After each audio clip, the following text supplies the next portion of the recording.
मेरे साथ नरेश ब्राना जी हैं जो निफा के नेशनल कोऑर्डिनेटर हैं, परमजीत सिंह ओझा जी जो वाइस प्रेसिडेंट हैं, प्रवेश गाबा जी जो हमारे जनरल सेक्रेटरी रहे हैं और अभी हमारे सीनियर एडवाइजर हैं नेशनल एग्जीक्यूटिव में, श्रवण शर्मा जी हमारे हरियाणा प्रदेश के अध्यक्ष हैं, डॉक्टर लाजपत राय चौधरी जी हमारे मुख्य संरक्षक हैं, आदरणीय एस एम कुमार जी हमारे संरक्षक हैं। तो ये 3 संस्थाओं द्वारा मिलकर ये कार्यक्रम किया जा रहा है। मुख्य आयोजन निफा कर रही है और उसमें सहयोग बहुत बड़े रूप में सहोदय स्कूल कॉम्प्लेक्स का और जेनेसिस का हमें मिल रहा है। साथ साथ जो हरियाणा बोर्ड के स्कूल हैं, उनकी जो प्राइवेट स्कूल एसोसिएशन है, उनसे भी बात हुई है, वो भी इसमें सहयोग करेंगे। इस कार्यक्रम के तहत हम लोग हर वर्किंग डे में एक स्कूल में जाएंगे, कुछ दिनों में हम 2 स्कूलों में भी जाएंगे। हमारा उद्देश्य है करनाल जिले के सभी स्कूलों को टच करना, चाहे वो सीबीएसई के हैं। पहला विषय यह है कि बच्चों की ड्यूटीज क्या हैं, उनके राष्ट्र के प्रति, उनके समाज के प्रति, उनके एजुकेशनल इंस्टीट्यूशन जिसमें वो पढ़ रहे हैं या आने वाले समय में पढ़ेंगे, उस शैक्षणिक संस्थान के प्रति उनकी क्या ड्यूटीज हैं, और साथ साथ अपने माता पिता, अपने परिवार के प्रति क्या उनकी ड्यूटी है।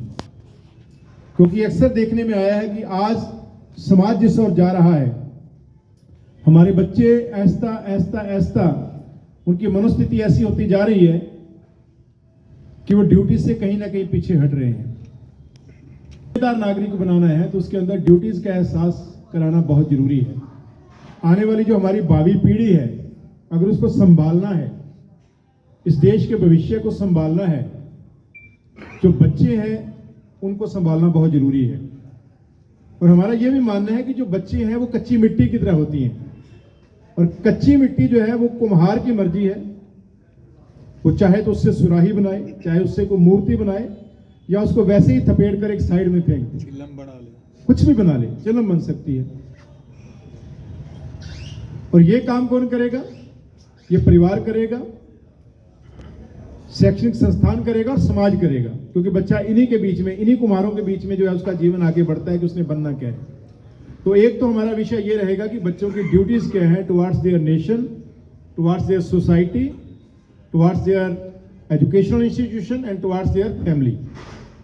दूसरा, बच्चे सक्सेसफुल कैसे हो सकते हैं, और सक्सेसफुल के साथ साथ रिस्पॉन्सिबल कैसे हो सकते हैं।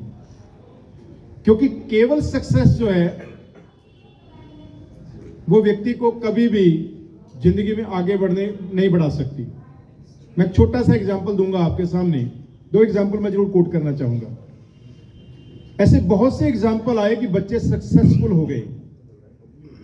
बॉम्बे का एक एग्जांपल है, वहां एक औरत ने, जिसके हस्बैंड की डेथ हो गई, उसने अपना सारा कुछ, सारी जिंदगी लगाकर बच्चे को खूब पढ़ाया, अमेरिका पढ़ने के लिए भेजा।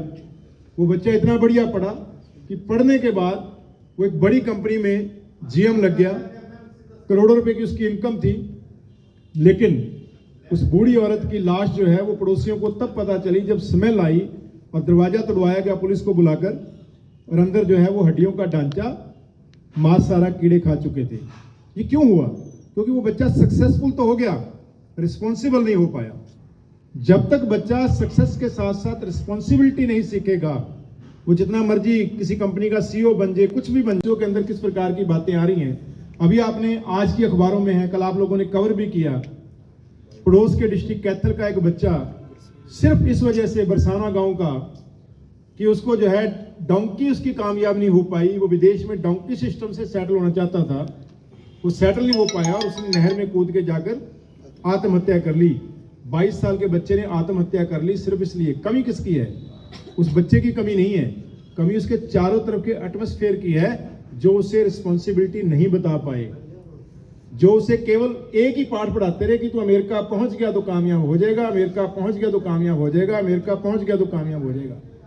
इस अंधी दौड़ के अंदर जो है उसको ये नहीं बताया गया कि तू यहां रहकर भी कामयाब हो सकता है, तेरे कुछ जिम्मेदारियां हैं तेरे परिवार के प्रति, समाज के प्रति, देश के प्रति। ये चीजें कैसी आपके जीवन में ना आए।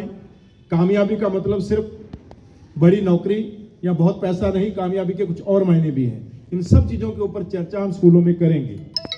लेकिन साथ साथ हमने 2 इसमें एक्टिविटीज और जोड़ी हैं, 2-3 एक्टिविटीज और जोड़ी हैं। एक तो ये, जिस स्कूल में जाएंगे वो स्कूल अपने लेवल पर एक दिन पहले या 2 दिन पहले बच्चों का पोस्टर मेकिंग कंपटीशन करवाएगा, जिसको हमने टॉपिक दिया है मेरे सपनों का Bharat, India of my dream.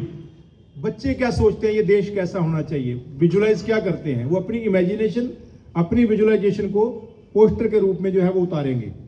School result तैयार करेगा, क्योंकि स्कूल के अपने बच्चे हैं तो इसलिए कोई दिक्कत नहीं, स्कूल खुद रिजल्ट तैयार करे, उनके लिए सारे बच्चे एक जैसे हैं।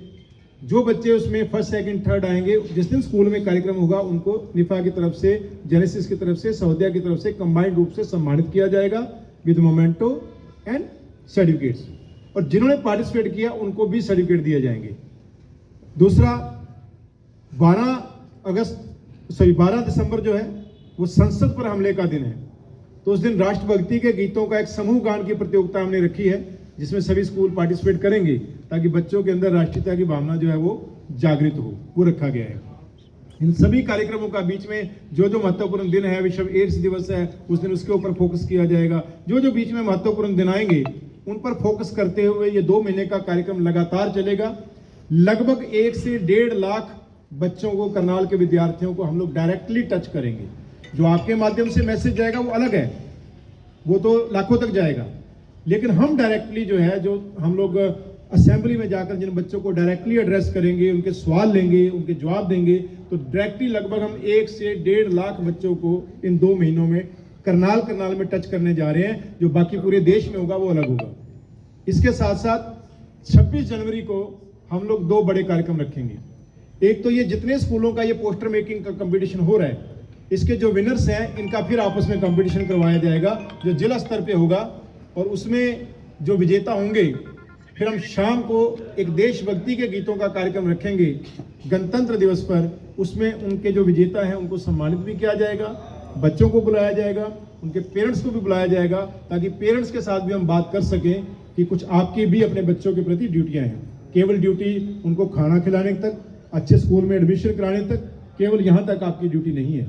पेरेंट्स के साथ भी हम बात करेंगे इस दौरान। जिन जिन स्कूलों की पीटीएम होंगी, पेरेंट टीचर मीटिंग होगी, हम उनसे रिक्वेस्ट करेंगे कि वो हमें इनवाइट करें। हम पेरेंट्स के साथ भी बात करेंगे कि पेरेंट्स की भूमिका क्या है अपने बच्चों को सक्सेसफुल के साथ साथ रिस्पॉन्सिबल बनाने में। 20 जनवरी तक देश की बात, उसमें ये कोई डाउट नहीं है कि बच्चों को जो एक अच्छे मोटिवेशंस, एक मोटिवेशनल्स और एक एग्जाम्पल्स के साथ ट्रेनिंग देना बहुत ज़रूरी है।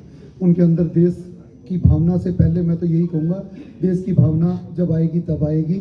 सबसे पहले एक अपने प्रति भावना, अपने परिवार के प्रति भावना, अपने समाज के प्रति भावना से वो जागृत होंगे तो देश के प्रति भावना अपने आप उजागर हो जाएगी।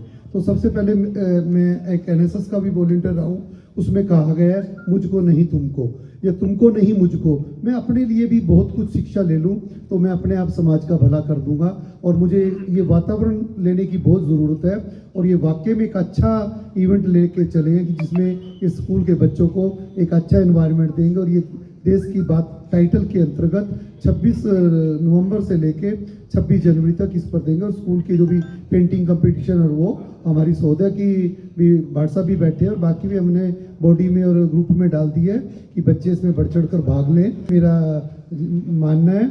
और आई होप जो ये इवेंट है एक सक्सेसफुल होगा। और मीडिया का इसमें बहुत बड़ा रोल है। जब तक मीडिया का पॉजिटिव वातावरण इस प्रति नहीं जागृत करेगा तो किसी को, क्योंकि बिना सोशल मीडिया या मीडिया के कुछ भी चीज़ फैलती नहीं है, और उसको जब तक किसी तरह से किसी भी चीज़ को माहौल ना दिया जाए तो उसके प्रति देश की बात तभी पूरी हो पाएगी जब एक दूसरे को लेकर सहयोग से हम उसको कंप्लीट करेंगे। अवगत कराता हूँ कि